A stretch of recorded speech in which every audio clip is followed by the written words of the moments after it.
Good morning everyone.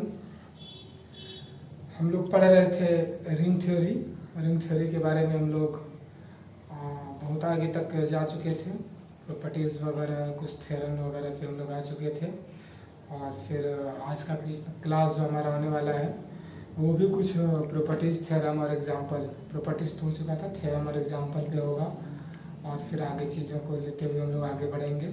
तो एक काम करते हैं, हम लोग रिवाइज कर लेते हैं पुरानी चीज़ों को, क्योंकि जब तक कनेक्ट नहीं रहेगी पुरानी चीज़ नई वाली से, तो नए वाली चीज़ को सीखने के लिए पुरानी चीज़ का जानना और याद रखना ज़्यादा ज़रूरी होता है।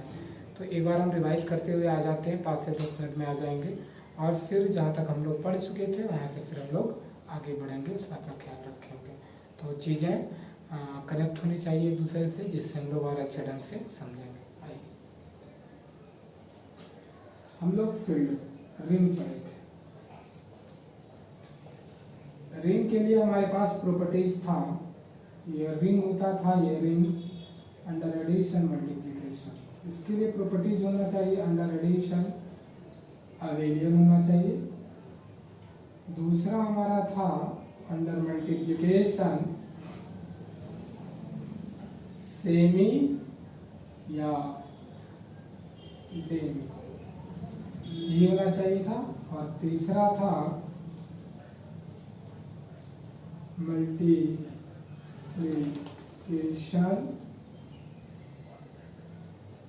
Distribution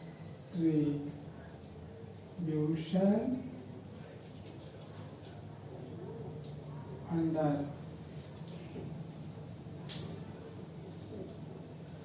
addition. और फोर्थ का पहला लेफ्ट था, ये लेफ्ट था और राइट था, दोनों था। इसके बाद पढ़े थे कम्यूटेटिव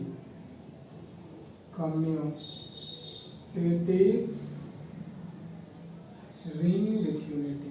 इसमें क्या था, ये पांचों, ये पूरा चीज था प्लस में इसमें 5, इसमें 2 और इसमें 2, तो 5 2 4, पूरी का पूरी 9 था। और इसमें आया था a into B equal to B into A for all A B. ये पूरा हो गया कितना, इसमें 10। इसके बाद आए थे कम्यूटेटिव रिंग विथ यूनिटी। इसके लिए हमारे पास कितना चीज, उतना plus 1 into 1 a into 1 is equal to a for all a belongs to ring. तो ये चीज हो गया हमारा कम्यूटेटिव रिंग विथ यूनिटी। साथ में फील्ड के डेफिनेशन को भी देख ही लेते हैं। फील्ड के डेफिनेशन में था commutative ring with unity having at least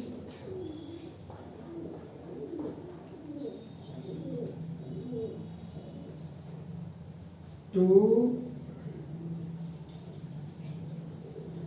elements has multiplicative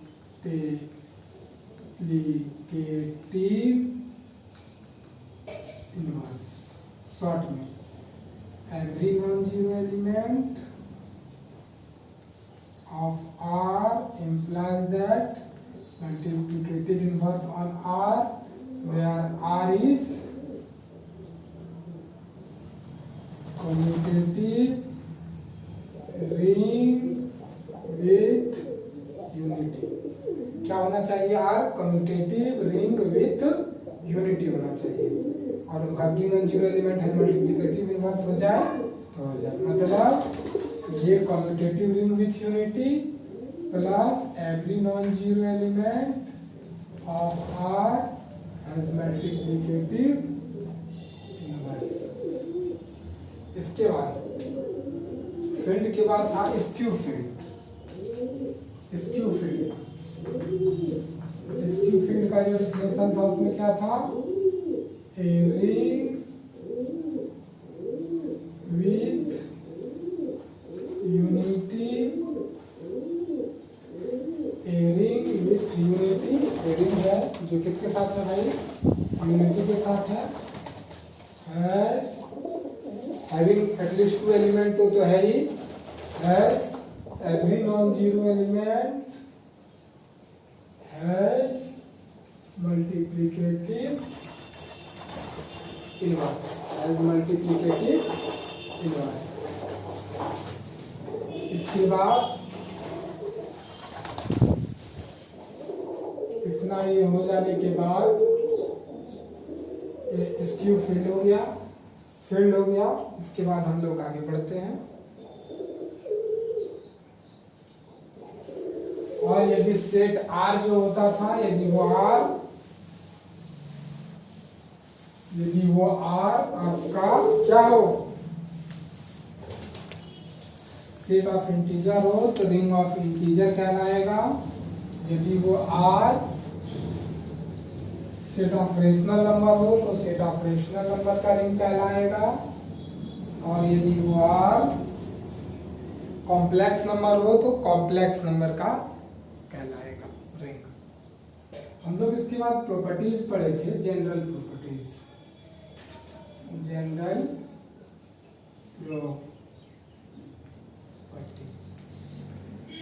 properties था पहला 0 a इक्वल टू A0 जहाँ R रिंग था, और इसके बाद दूसरा a minus B equal to minus B, a equal to minus A B, और तीसरा था minus A B minus A minus B equal to minus A B.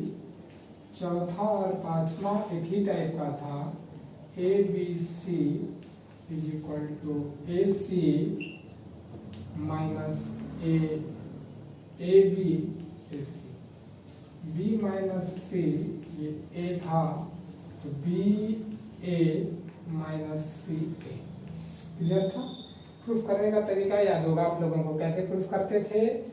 ये वाला चीज हमारा 0 + 0 अपने मन से लेते थे, दोनों तरफ ए लगाते थे, A0 होता था plus A0 is equal to A0 plus 0 अपने मन से, ये लेफ्ट कैंसिलेशन से खत्म, A0 बराबर 0। ये प्रूफ हो गया।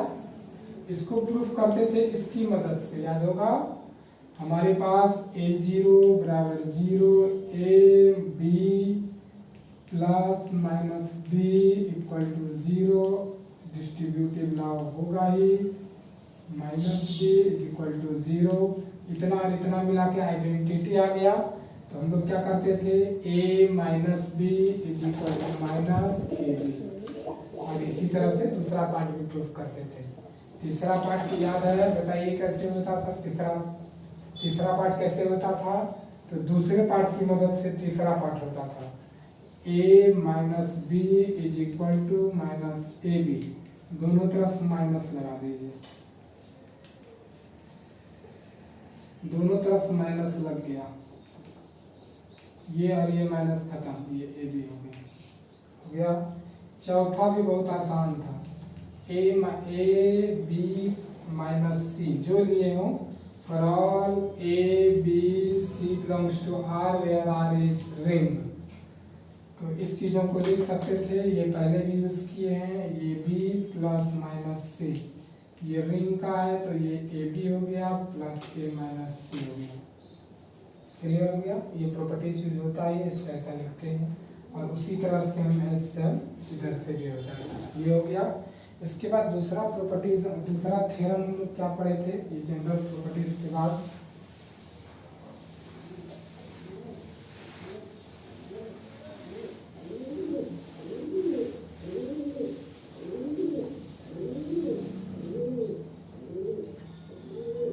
हम लोग थ्योरम पढ़े थे,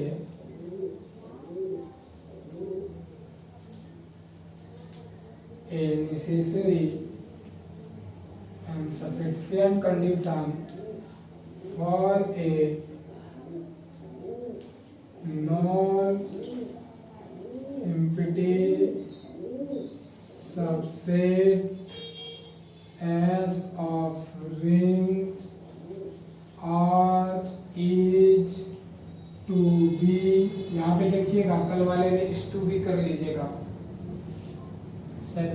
टेंस में कुछ हुआ होगा, इज टू बी ए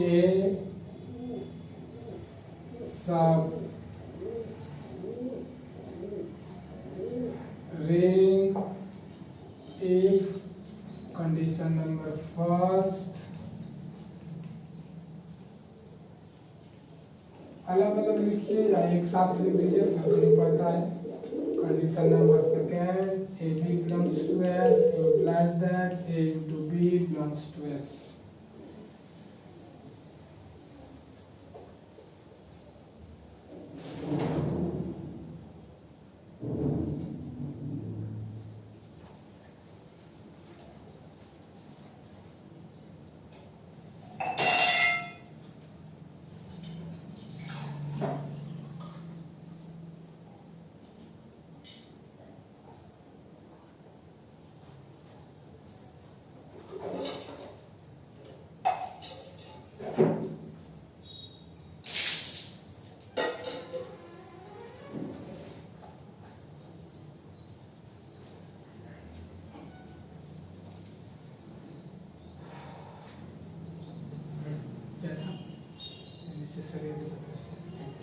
इसमें दो कंडीशन था, क्वेश्चन दिया हुआ था एस एक नॉन इम्पटी है और वो सबसेट किसके है, आर रिंग का। और हम लोग देख पा रहे हैं ये क्या है हमारा, हमको दिखाना है ये सब रिंग है, सब रिंग। और दूसरा कंडीशन में हमको दिखाना है A B belongs to S implies that a minus b belongs to s, ab belongs to s, a into b belongs to s। तो यदि हम ये सपोज, ये तो गिवन सबके लिए दिया हुआ है कि नॉन इम्पटी सबसेट है, हम लोग पिक कहाँ से करते हैं कि जो चीज़ दिया रहता है हम लोग पिक वहीं से करते हैं। तो प्रूफ में दिया हुआ है S is non-empty subset of क्या है R। और सपोज कर लेते हैं ये F को एक रिंग है, तो हमको साबित करना है condition number first, condition number second. तो फर्स्ट कंडीशन और सेकंड कंडीशन प्रूफ करने के लिए हम लोग क्या किए थे, द कंडीशन ऑफ नेसेसरी में यदि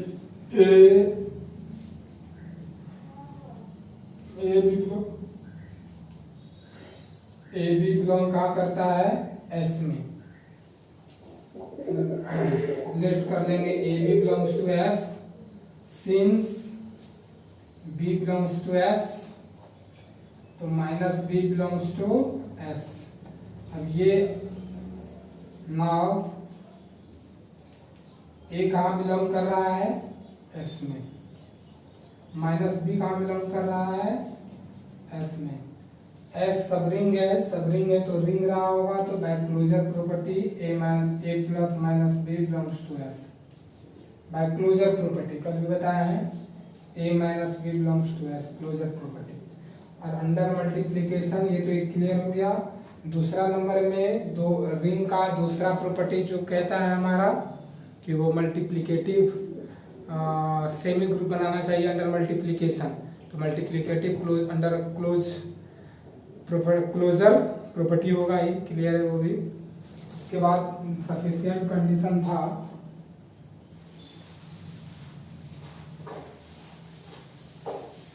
इसका सफिशिएंट कंडीशन था, यहाँ से थोड़ा सा ध्यान दीजिएगा कि हम लोग मान लेंगे पहला कंडीशन कि यदि ए बी बिलोंग करता है एस में, तो इम्प्लाई करेगा ए माइनस बी एस में। ए बी बिलोंग करता है एस में, तो ए इंटू बी बिलोंग करेगा एस में।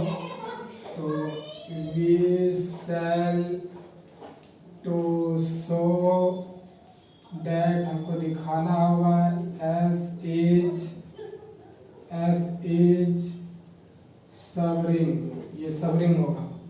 तो दिखाने के लिए पहला लिखेंगे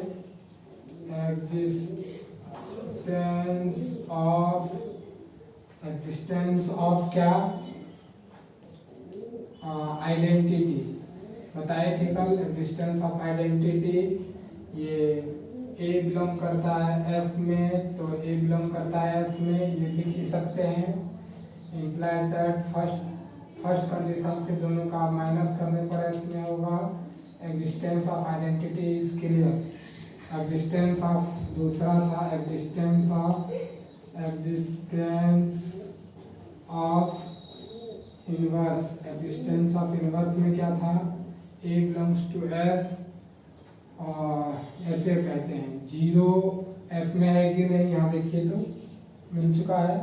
कह सकते हैं बी एस में है, फॉर के लिए है, बी भी है, क्लियर है यहाँ पे।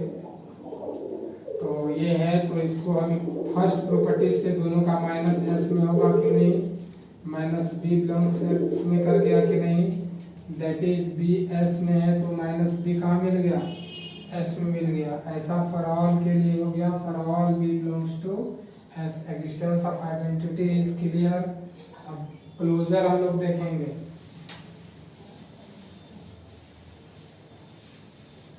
इसके बाद closure, A belongs to S minus B belongs to S, अभी तुरंत यहाँ पे दिखाए थे। तो ये implies that A plus A minus B belongs to S हो गया कि नहीं, फर्स्ट कंडीशन से कि जो भी चीज़ है दोनों का माइनस होगा। ये माइनस प्लस होगा कि नहीं एस में, ये भी क्लियर हो गया। इसके बाद कम्यूटेटिव एसोसिएटिव अंडर मल्टीप्लिकेशन और एसोसिएटिव अंडर मल्टीप्लिकेशन और एसोसिएटिव अंडर एडिशन और कम्यूटेटिव अंडर एडिशन, ये दोनों इसलिए हुआ क्योंकि S is the subset of R, S subset है R के, तो ये दोनों होना तय है। साथ में एक कम्यूटेटिव, इसके बाद अब ये अवेलियन हो गया। अवेलियन हो जाने के बाद हम लोग कहाँ जाएंगे, सेमी ग्रुप पे। आप देखिए कंडीशन नंबर 2 देख रहे होंगे, सेमी ग्रुप का ये है, तो सीधा लिख देते हैं सेमी ग्रुप के लिए ये ए बी बिलोंग्स इसमें करता ही है, तो दोनों का गुना यदि आदमी करता है तो ये सेमी ग्रुप होगी। ये सेमी ग्रुप का पहला कंडीशन हो गया। और सेमी ग्रुप का दूसरा कंडीशन एसोसिएटिव अंडर मल्टीप्लिकेशन। तो फिर उसी तरह since S is the subset of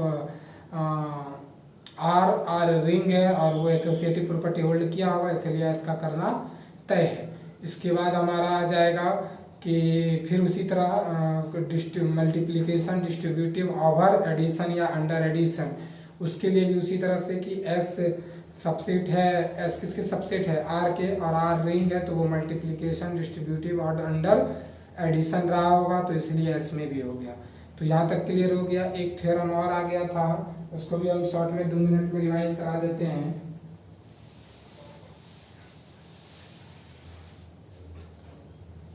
एक थ्योरम और था, ए बी बिलोंग, हाँ, यदि S1 और S2 दो सब रिंग है, या अलग अलग दो सब रिंग है, तो दोनों का इंटरसेक्शन भी सब रिंग होगा, तो ये हम लोग क्या कहते हैं, सब रिंग होगा।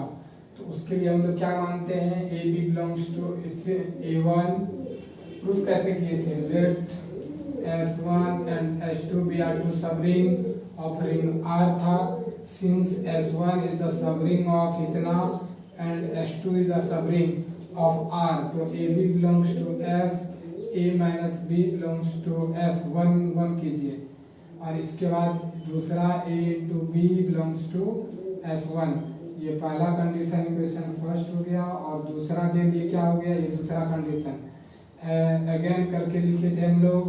A B बिलोंग कर रहा है हमारा F1 में, तो A minus B belongs to F1 में, और ए बी बिलोंग कर रहा है S2 में, 2 में 1 का काम हो चुका है, तो A इंटू बी बिलोंग्स कर गया S2 में, इक्वेशन नंबर 2। अब ये दोनों चीज़ हो जाने के बाद हम लोग मान लेंगे कि ए बी एलिमेंट है वो बिलोंग करता है S1 इंटरसेक्शन S2 में, implies that A B belongs to S1 and A B belongs to S2। ये बिलोंग कर सकता है A minus B belongs to F1, और A इंटू ये A माइनस बी, ये A into B belongs to F1। उसी तरह से ये A minus B belongs to F1, A into B belongs to S2 है, तो S2 इक्वेशन नंबर फर्स्ट और सेकंड से के लेक्चर में क्लियर होगा। अब लिख सकते हैं ये, और ये इसमें बिलोंग कर रहा है माइनस वाला, तो ये कह सकते हैं a minus B belongs to S1 intersection S2, और गुना S1 में भी है, ये गुना S2 में भी है, कह सकते हैं a into B belongs to S1 intersection S2। और यही कंडीशन है आपका रिंग से सबरिंग का, तो उस हिसाब से S1 intersection S2, S1 intersection S2 क्या हो गया, सबरिंग हो गया। तो चलिए हम लोग को लग गया 15 मिनट 20 मिनट। तो इसी तरह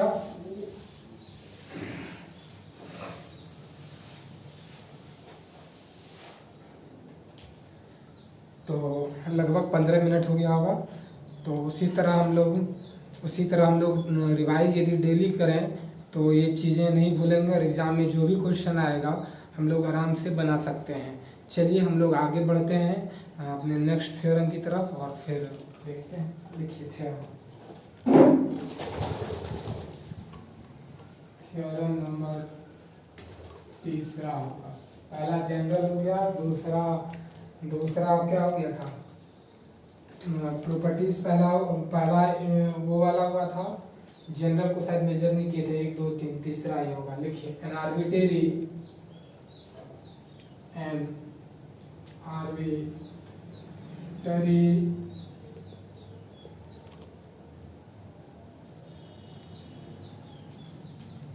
collection of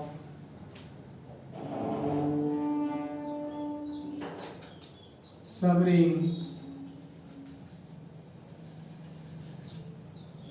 of a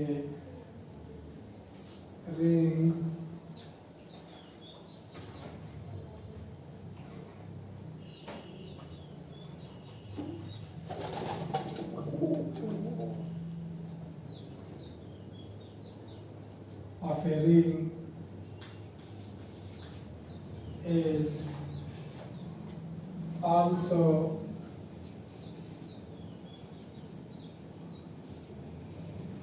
subring। देखिए बहुत इम्पोर्टेंट थ्योरम है।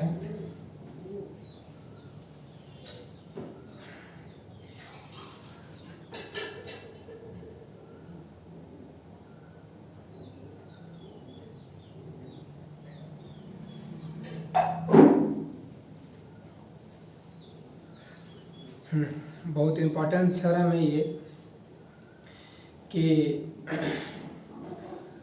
an arbitrary collection of subring of a ring is subring। The arbitrary collection of subring, the intersection of, यहाँ पे एक वर्ड यहाँ पे जुटेगा, the intersection of an arbitrary, the intersection of an arbitrary collection of subring of a ring is also subring। देखिए बात question को समझिए कि सबरिंग का कलेक्शन लेना है, आर्बिट्रेरी 10 15 20, जैसे अभी हम लोग कहे कि 2 सबरिंग हो S1 और S2, कोई बोले 3 सबरिंग हो, तो जिस तरह पे हम लोग 2 पे काम किए उसी तरह से हम लोग 3 पे काम करते। यदि 4 हो तो जिस तरह हम लोग 2 पे काम किए उसी तरह हम लोग 4 पे काम करते, 4 लेते अलग अलग और फिर उसको एंड से तोड़ते। तो इन जनरल इस पे ध्यान रखा जाता है कि यदि इसमें एक फैमिली हो, मतलब फैमिली ऑफ सबरिंग का मतलब 4 5 हो, कोई 7 ले कोई 8 ले, तो उसको एक इन जनरल लिखते हैं हम लोग। पार्ट 1 से भी इस तरह का चीज़ हम लोग पढ़े थे। तो इन जनरल हम लोग इसका प्रयोग करते हैं कि उसको इंडेक्स लैम्डा का मतलब समझ लेते हैं कि उसमें 10 हो 5 हो, लेकिन फाइनाइट होना चाहिए, ये बात क्लियर होता है। तो इसी तरह से हम लोग पढ़ेंगे कि एक बहुत सारा कलेक्शन लेंगे किसका, सबरिंग का, और वो बहुत सारे कलेक्शन का इंटरसेक्शन करेंगे तो फिर वो जो चीज़ मिलेगा वो भी सबरिंग मिलेगा। तो हम लोग आइए प्रूफ करते हैं। तो हम लोग क्वेश्चन पिक कहाँ से करते हैं सॉल्व करना, जो चीज़ दिया हुआ रहता है लेकिन यहाँ पे जनरली दिया हुआ चीज़ जो है उसको नोटेशन हमारे पास नहीं है, तो पहले हम लोग नोटेशन तैयार करेंगे और इसके बाद जो दिया हुआ है वहाँ से हम लोग पिक करेंगे क्वेश्चन बनाना। आइए proof.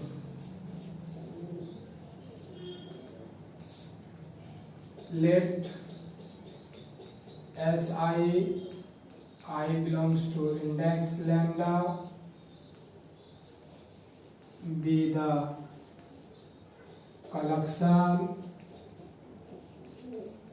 collection of subring of a ring। ये हमारा कलेक्शन है सबरिंग का। we have to show that intersection I belongs to index lambda si। Collection किसका होना चाहिए? सबरिंग का। और क्या लेना है उसका? इंटरसेक्शन लेना है। The intersection of an arbitrary collection. तो पहले आर्बिट्रेरी कलेक्शन ले लिए, फिर कलेक्शन ऑफ सबरिंग ले लिए किसी रिंग का, और रिंग का नाम भी दे दीजिए आर और फुल स्टॉप लिखिए।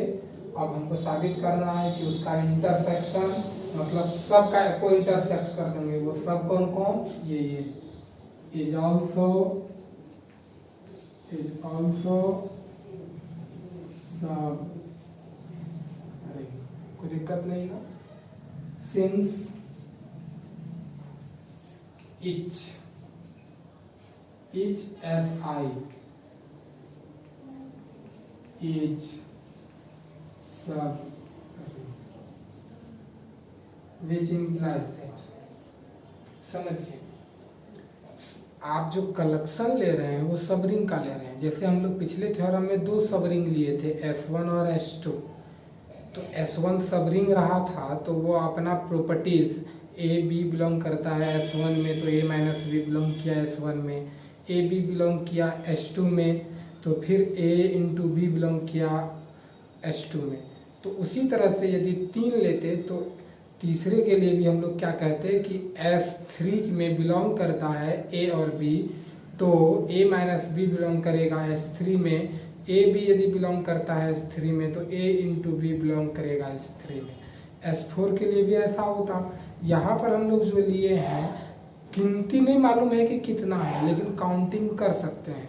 तो प्रत्येक जैसे S1 के बारे में, S2 के बारे में, S3 के बारे में, S4 के बारे में बोले, उसी तरह यदि 20 हो रहे तो S1 S2 S3 dot dot S20 तक सबके लिए अलग अलग सेपरेट बोल सकते हैं कि ये वाला कंडीशन होगा 2 गो। उसी तरह SI के बारे में भी हम लोग इसी तरह बोलेंगे कि since each SI is subring which implies that AB belongs to SI implies that A minus B belongs to SI, and ये हो गया हमारा first. And second one is AB belong करेगा SI में, तो A इंटू B बिलोंग करेगा हमारा SI में। बात समझ गए? इसको इक्वेशन नंबर फर्स्ट मान लेते हैं। अब हम लोग बात समझने के लिए आ रहे हैं, किसको प्रूफ करना है कि सबरिंग है। प्रूफ करना है इस चीज़ों को कि ये सबरिंग है। हम लोग पढ़े भी थे, सेट थ्योरी में भी पढ़े थे और सब जगह पढ़े थे। जिसको प्रूफ करना हो सबरिंग है उसी में 2 एलिमेंट मानेंगे A और B, और मानने के बाद हमको साबित करना पड़ेगा कि वो A माइनस B उसी में हो और A इंटू B भी उसी में हो। जिसको प्रूफ करना है, तो प्रूफ जिसको करना है उसमें मान रहे हैं। लेट AB बिलोंग कराएंगे intersection of I belongs to index lambda SI। इसको प्रूफ करना था, इसमें है। देखिए ये दोनों को माइनस कर दीजिए। A minus B belongs to, हाँ इसको लिखने जा रहे हैं, AB belongs to SI for all I belongs to index lambda. ये चीज़ों को थोड़ा सा समझ लें, पार्ट 1 में भी समझे हैं हम लोग जैसे जानते हैं कि यदि इंटरसेक्शन में किसी 2 सेट के इंटरसेक्शन में आना हो तो दोनों सेट में रहा होगा, इस सेट में और इस सेट में। यदि 3 सेट का इंटरसेक्शन में आना हो तो इस सेट में भी रहा होगा, इस सेट में भी रहा होगा, इस सेट में भी रहा होगा, तभी आया होगा। यदि 4 में रहे तो इसमें भी रहा होगा, इसमें भी रहा होगा, इसमें भी रहा होगा, इसमें भी रहा होगा। और यदि 5 सेट के इंटरसेक्शन में आना हो तो इस सबों में रहा होगा।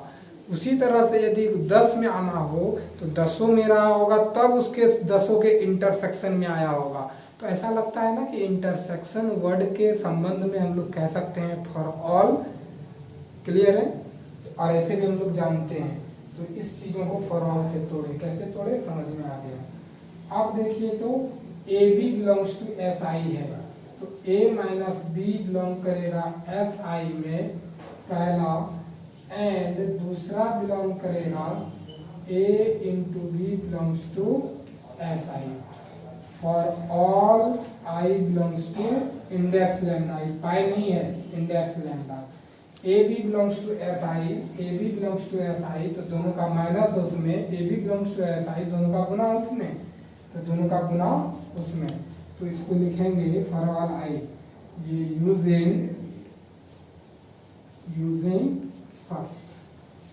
चलिए अब हम कह सकते हैं कि क्या इंप्लाई करेगा पहला, a minus B belongs to. देखिए ये फॉर ऑल शब्द है, इसको लिख सकते हैं intersection i belongs to index lambda S I.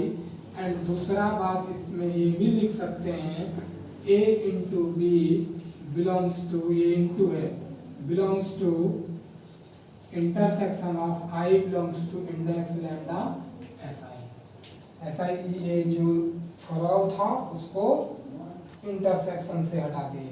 तो इस हिसाब से जब इसमें आ गया तो क्या मिला, हम लोग माने ए बी को, जिसमें दोनों का घटाव उसी में आ गया, दोनों का गुना भी उसी सेट में आ गया। तो लिखेंगे हम लोग that is if A B belongs to, पहला करके A B belongs to intersection I belongs to index lambda S I implies that a minus b belongs to intersection I belongs to it now index lambda si, and that is करके सीधा if word हटा दीजिए। इतना a b belongs to s index lambda si implies that a into b belongs to intersection of I belongs to index lambda si। मतलब ये इसमें था तो दोनों का माइनस इसमें आया, फिर से एक बार लिख देते हैं, ये इसमें था तो ये दोनों का गुना इसमें आया। वैसे लिखे दैट इज ए बी इसमें था तो दोनों का माइनस एक नंबर में आया उसमें, और ये दोनों था इसमें तो दोनों का 2 नंबर में देखिए गुना आया था इसमें। देयरफॉर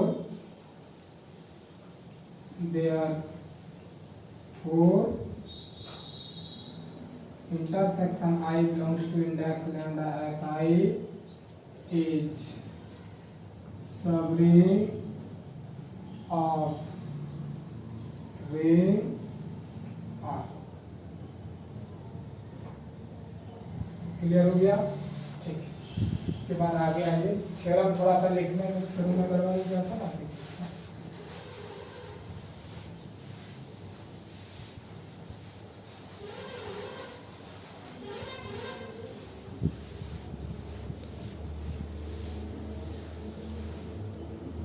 एक चीज और समझिए, हम लोग पढ़े अभी तक union of two subring is subring, intersection of two subring is subring, union of two subring is subring, arbitrary intersection of two subring is subring. अब यूनियन के बारे में हम लोग नहीं पढ़े हैं। यूनियन के बारे में क्या है कि दो सबरिंग S1 और S2, इस दोनों का यूनियन तभी सबरिंग होगा जब एक दूसरे के अंदर कंटेन करे। If contain to each other, either contain to each other, एक दूसरे के अंदर कंटेंट करे। जैसे यदि S1 एक सबरिंग है और S2 एक सबरिंग है, S1 और S2 एक सबरिंग है, 2 सबरिंग है, तो या तो ऐसा हो जाए S1 के अंदर S2 हो जाए, या ऐसा हो जाए S2 के अंदर S1 हो जाए। ऐसा कंडीशन हो जाए या ऐसा कंडीशन हो जाए तभी सबरिंग होगा। चलिए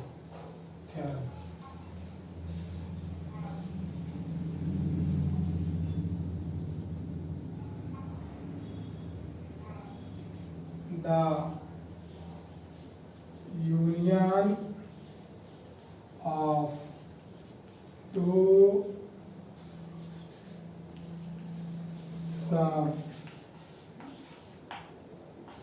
ring of a ring is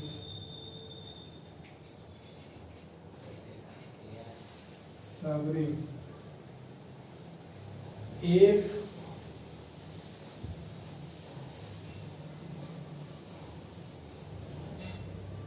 it contains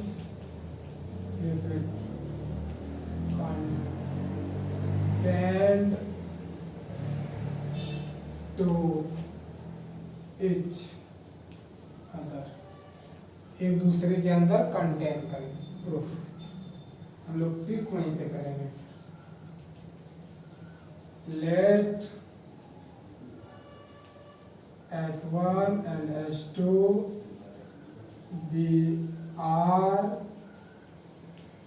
to some ring of a ring R.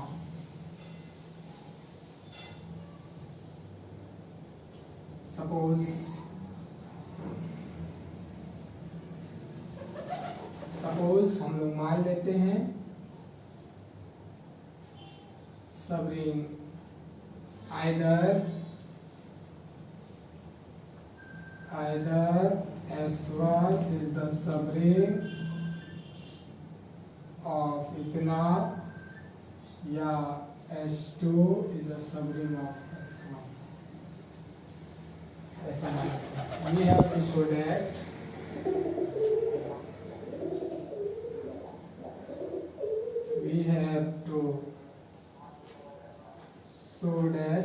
हमको साबित करना होगा। क्या साबित करना होगा बताइए? S1 union S2 is also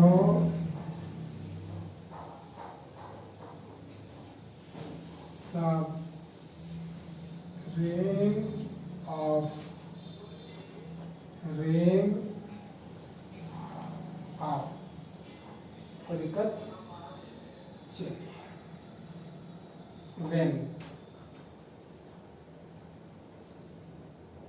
S1 is the subset of S2। बात तो समझ गए होंगे कि कंटेंट टू ईच अदर एक दूसरे के कंटेंट में करता है, तो या तो S1 S2 में है या S2 S1 में है। तो पहला कंडीशन, लेकिन दोनों जैसा भी हो प्रूफ क्या करना है कि दोनों का यूनियन क्या होगा, सबरिंग होगा। तो हम लिख देते हैं कि ये मान लेते हैं, फर्स्ट कंडीशन लेके चलेंगे, चेक कर लेंगे, और फिर सेकंड कंडीशन लेके चलेंगे, उसको चेक कर लेंगे। S1 सबसेट है S2 के, मान लेते हैं।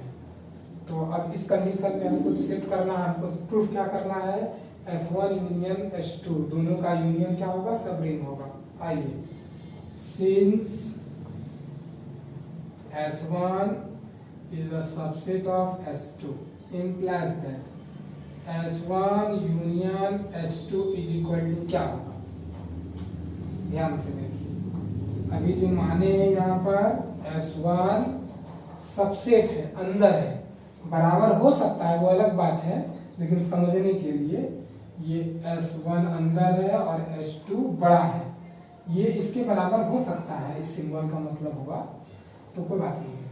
इस दोनों का जब यूनियन लिए होंगे तो यूनियन में हमेशा बड़ा वाला होता है, याद रखिएगा। तो ये S2 हुआ, और S2 क्या है बोलिए तो? S2 क्या है? S2 ए सबरिंग है, ये सबरिंग है। अब ये जब सबरिंग हो गया हमारा, S2 देखिए यहाँ पे सबरिंग देख रहे होंगे, S1 एंड S2 सबरिंग है। तो ये जब S2 सबरिंग है तो ये सबरिंग हो गया और ये इसके बराबर हो गया, तो ये इसका सबरिंग हो गया कि नहीं? यानी कि ये सबरिंग और ये बराबर है, तो ये भी सबरिंग हो गया। तो ये S2 यूनियन S2 यानी कि S1 यूनियन S2 इज सब रिंग, ये सब रिंग हो गया। दूसरा कंडीशन क्या होता है, आइदर पहला हो चुका है तो आइदर के बाद दूसरा कंडीशन जब लेंगे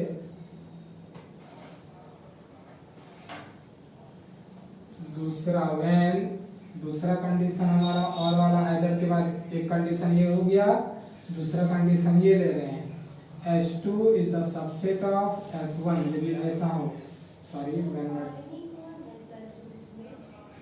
when S1 is the subset of S2, since S1 is the subset of S2 implies that S1 union S2, sorry 1 वाला तो हो गया है ना जी, जब S2 कंटेन करे S1 में, ये वाला कंडीशन ले रहे हैं, ये कंडीशन हो चुका था, अब ये कंडीशन ले रहे हैं तो S1 is the subset of S2, एक गिट लगा बने S1 is the subset of S2, फिर से देखिए एक बार, S1 is the subset of S2, S1 is the subset of S2, तो जब ये इसके सबसेट है तो दोनों का यूनियन ये बड़ा वाला होगा कि नहीं, बड़ा वाला ये यूनियन में आ गया, यूनियन के बराबर आ गया, और ये सबरिंग था, ये सबरिंग था तो ये बराबर था, ये भी सबरिंग हो गया, ये कंडीशन हो चुका था। अब ये कंडीशन इस पर, ये कंडीशन यहाँ लिख दिए, व्हेन जब ऐसा हो, सिंस ये ऐसा है, दोनों का यूनियन ये हो गया ना, तो S1 यूनियन S2 बराबर कितना होगा बोलिए, यहाँ क्या है इस कंडीशन में, S1 सॉरी S2 और ये S1, तो ये बड़ा वाला S1 है और उसके अंदर जो है वो कौन है, S2 है, तो बड़ा वाला S1 हो गया तो ये S1 के बराबर हो गया, और S1 क्या है, ए सबरिंग है, ये एक सबरिंग है, तो जब ये एक सबरिंग हो गया तो S1 यूनियन S2 भी एक क्या हो गया, इज सब रिंग हो गया। तो देखिए तो दोनों कंडीशन में हमारा S1 यूनियन S2 सब रिंग हुआ कि नहीं, या S1 सबसेट हुआ S2 के, या S2 सबसेट हुआ S1 के, सब रिंग हो गया। एक बार अच्छे से समझा देते हैं, डिस्टर्ब करता है। देखिए यहाँ कहता है union of two subring of a ring is subring, मतलब दो सबरिंग है S1 और S2, ये दो सबरिंग है, दोनों का यूनियन ये सब रिंग है, तो दोनों का यूनियन भी सब रिंग होगा, लेकिन एक कंडीशन है, either S1 is the subset of S2 या S2 is the subset of S1, ऐसा हो या ऐसा हो। हम लोग पहला कंडीशन मान लिए ऐसा है, S1 is the subset of S2, तो ये ऐसा जब है तो दोनों का यूनियन जब लेंगे तो क्या रिजल्ट आएगा, बगल में फिगर बना दिए हैं, S1 अंदर है S2 के, S1 अंदर है S2 के, बराबर हो सकता है, फिर से वो अभी छोड़ करके बात करें, तो S1 अंदर है S2 के, बड़ा वाला कौन हुआ S2, यूनियन में बड़ा वाला लिखते हैं, क्लियर है 11th से, तो S2 बड़ा वाला लिख दिए, S2 क्या है, एक सबरिंग है, जब S2 सबरिंग है तो ये बराबर इसके हुआ, ये भी सबरिंग हुआ कि नहीं। कंडीशन नंबर दूसरा, S2 is the subset of S1, S2 अंदर है S1 के, बड़ा कौन है S1, दोनों का यूनियन S1 हो गया, S1 सबरिंग है तो दोनों का यूनियन सबरिंग ये इसके बराबर है, तो दोनों का यूनियन सबरिंग हो गया। बस ये यहाँ तक कंप्लीट हुआ, hence the theorem.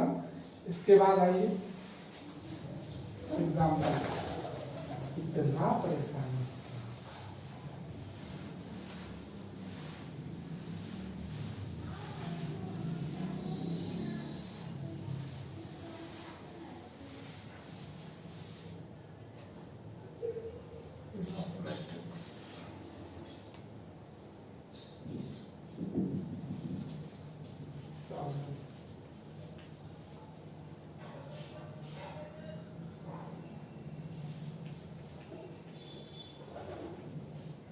so that the set of matrices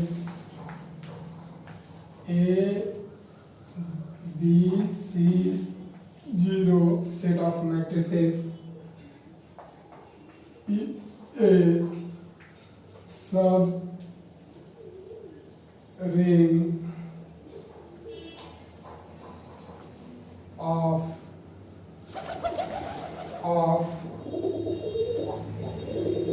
2 by 2 matrices of 2 by 2 matrices of the 2 matrices 2 by 2 of a subring of a 2 by 2 matrices, so that the set of matrices is a subring of 2 by 2 matrices, 2 by 2 matrices with